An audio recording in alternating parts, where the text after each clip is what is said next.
Kelanchal times, हर खबर पर हमारी नजर। दिल्ली के कंझावला रोड स्थित होटल में एक युवक का शव फंदे से लटका हुआ मिला। इस सिलसिले की जांच दोनों तरीके से की जा रही है, हत्या और आत्महत्या। जाने हमारे साथ क्या है पूरा मामला। दिल्ली के बवाना कंझावला रोड पर होटल में एक फांसी के फंदे से युवक का शव लटका हुआ मिला है।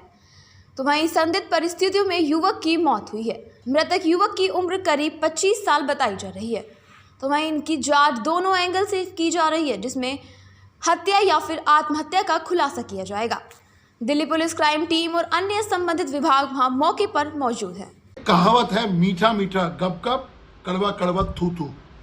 कुछ यही कहावत आम आदमी पार्टी के सरकार पर चरितार्थ होती है। अरविंद केजरीवाल जी आज दावे कर रहे हैं कि दिल्ली के अंदर G20 का जो काम हुआ है दिल्ली के अंदर, वो अरविंद केजरीवाल की सरकार ने कराया है। आप तो कुछ दिन पहले कहते थे अरविंद केजरीवाल साहब की एलडी साहब आपको काम नहीं करने दे रहे।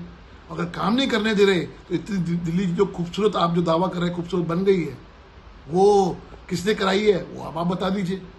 दूसरी बात, आपने अपने विधानसभा के जवाब में साफ लिखा है कि G20 के लिए आपने कोई पैसे का प्रावधान नहीं किया। उसका प्रूफ मैं आपको दे देता हूँ। तो ये G20 का जो पैसा है वो केंद्र सरकार ने पैसा लगाया है और आप दावा करते हैं कि आपने करके दिया है।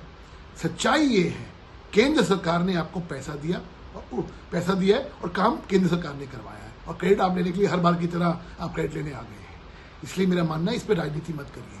G20 एक सफल आयोजन होने जा रहा है दिल्ली के अंदर।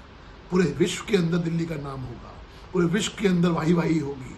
इस पर आप राजनीति मत खेलिए। ये मैं आपको सुझाव भी देता हूँ, एक चेतावनी भी देता हूँ। कम से कम ऐसे मुद्दों के ऊपर जो राष्ट्र हित के मुद्दे हैं उस पर राजनीति नहीं करनी चाहिए। राजस्थान के जयपुर में एक और स्टेडियम का होगा निर्माण। सीएम गहलोत ने पूरे 10 करोड़ का बजट किया है तैयार। जाने हमारे साथ क्या है पूरा मामला।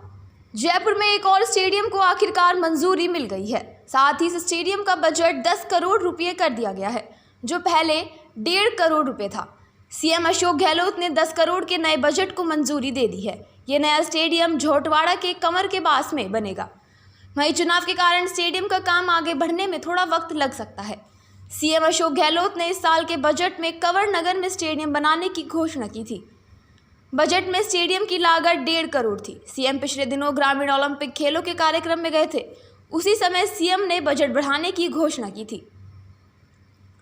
सीएम ने अभी स्टेडियम के लिए मंजूरी दी है। इस काम को शुरू होने में अभी काफ़ी समय लग सकता है। आचार संहिता लगने के बाद काम होने की संभावना थोड़ी कम है। ऐसे में अब नई सरकार के समय ही इस स्टेडियम का काम शुरू हो सकेगा। कमर का बास झोटवाड़ा विधानसभा क्षेत्र में आता है।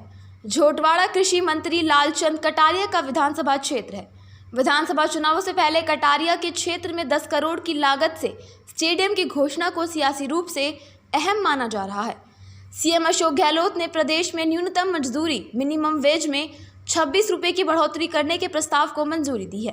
प्रदेश में अब मिनिमम वेज 259 रुपये प्रतिदिन से बढ़ाकर 285 रुपये करने का फैसला किया है।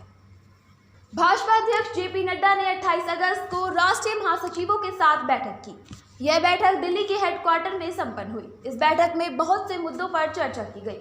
मीडिया रिपोर्ट्स के मुताबिक मीटिंग में इस साल 5 राज्यों में होने वाले विधानसभा चुनाव और अगले साल होने वाले लोकसभा चुनाव की रणनीति पर चर्चा हुई। विपक्षी गठबंधन इंडिया की 31 अगस्त और 1 सितंबर को मुंबई में होने वाली तीसरी मीटिंग के लिहाज से भाजपा की इस मीटिंग को अहम माना जा रहा है। इससे पहले जेपी नड्डा ने 1 जुलाई को राष्ट्रीय महासचिवों और सभी मोर्चों के अध्यक्षों के साथ पार्टी हेडक्वार्टर में बैठक की थी। 3 क्षेत्र, पूर्वी, उत्तरी और दक्षिणी, इन सभी के महासचिव और मोर्चों के अध्यक्षों के साथ बीजेपी की यह पहली बैठक थी। इस साल के अंत में मध्य प्रदेश, राजस्थान, छत्तीसगढ़, तेलंगाना और मिजोरम में विधानसभा चुनाव है। इन राज्यों की विधानसभाओं का कार्यकाल इस साल दिसंबर और अगले साल जनवरी तक खत्म हो जाएगा। तो वहीं अगले साल देश में होने वाले लोकसभा चुनाव को देखते हुए बीजेपी इस मीटिंग में कई अहम फैसले ले सकती है। लोकसभा चुनाव 2024 की तैयारी में जुटी भाजपा एक साथ कई फॉर्मूलाज पर काम कर रही है। पार्टी में मौजूदा सांसदों के टिकट काटने से लेकर नए चेहरों को मौका देने तक पर मंथन जारी है। सूत्रों के मुताबिक पार्टी आज़ादी के 100वें साल तक संसद में युवा प्रतिनिधित्व बढ़ाने के लिए काम कर रही है। चुनाव में भाजपा 150 नए प्रत्याशी उतार सकती है, जिनकी उम्र 41 से 55 साल की उम्र के बीच होगी। ग्राम पंचायतों को टीबी मुक्त बनाने के लिए सीएम योगी आदित्यनाथ ने ग्राम पंचायतों के लिए बहुत से निर्देश जारी किए हैं ताकि वह अपनी पंचायत को और अपने वहां के लोगों को टीबी से बचा सके। ग्राम पंचायतों को स्वस्थ, समृद्ध व खुशहाल बनाने के लिए जरूरी है कि पहले उन्हें टीबी जैसी गंभीर बीमारियों से मुक्त बनाया जाए। सीएम योगी इस बात को भली भांति जानते हैं कि बिना ग्राम पंचायतों को टीबी मुक्त बनाए प्रदेश को इससे मुक्ति नहीं दिलाई जा सकती। यही कारण है कि सीएम योगी ने टीबी मुक्त पंचायत बनाने के लिए टीबी मुक्त भारत के विजन को प्रदेश में मिशन के रूप में लागू करने के निर्देश दिए हैं। प्रमुख सचिव स्वास्थ्य पार्थ सारथी सेन शर्मा ने बताया कि ग्राम पंचायतों को टीबी मुक्त बनाने के लिए स्वास्थ्य महानिदेशक समेत सूबे के सभी मुख्य चिकित्सा अधिकारियों और जिला क्षय रोग अधिकारियों को विशेष दिशा निर्देश जारी किए हैं। इसी के लिए डीडीओ और डीपीआरओ के स्तर पर बैठक कर पंचायत को टीबी मुक्त बनाने पर मंथन किया जाएगा।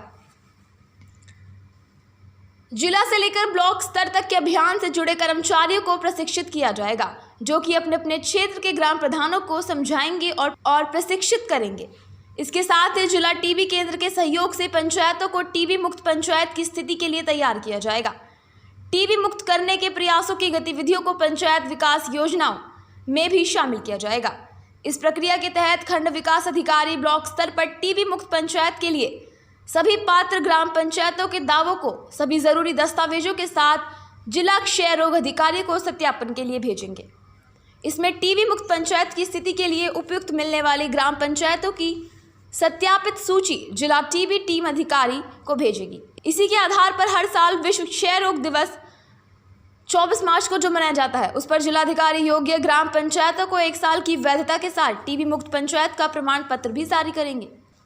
हरियाणा के नूह में जहां प्रशासन शांति बहाल करने की कोशिश कर रहा है, तो वहीं दूसरी ताकतें नूह में वापस से हिंसा भड़काने की कोशिशों में लगी हैं। जी हां, आईएसआईएस मुस्लिमों को भड़का रहा है कि वे वापस से नूह में हिंसा को नकाब दें। आतंकी संगठन इस्लामिक स्टेट आईएसआईएस ने अपनी टेरर मैगजीन वॉइस ऑफ खुरसान के जरिए एक बार फिर जहर घोलने की साजिश रची है। इस्लामिक स्टेट ने अपनी मैगजीन वॉइस ऑफ खुरसान का नया एडिशन जारी किया है। इसमें लिखे लेख में भारत के मुसलमानों को भड़काने की कोशिश की गई है। साथ ही हरियाणा के गृह मंत्री अनिल विज को धमकी भी दी गई। इस्लामिक स्टेट ने अपने प्रोपेगेंडा मैगजीन में नूह हिंसा के साथ ही ज्ञानवापी मामले को लेकर भी मुसलमानों को उकसाने की कोशिश की है।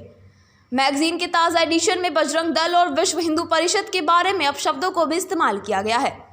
इस मैगजीन के कवर पेज पर नूह में चलाए गए बुलडोजर की तस्वीर भी छापी गई है। साथ ही मोनू मानेसर और बिट्टू बजरंगी का जिक्र भी शामिल है। इस मैगजीन में बदला लेने की भी बातें कही हैं और हरियाणा के गृह मंत्री अनिल विज का नाम लिखकर बकायदा धमकी भी दी गई है। तमाम ऐसी बड़ी खबरों के लिए जुड़े रहें केलांचल टाइम्स के साथ।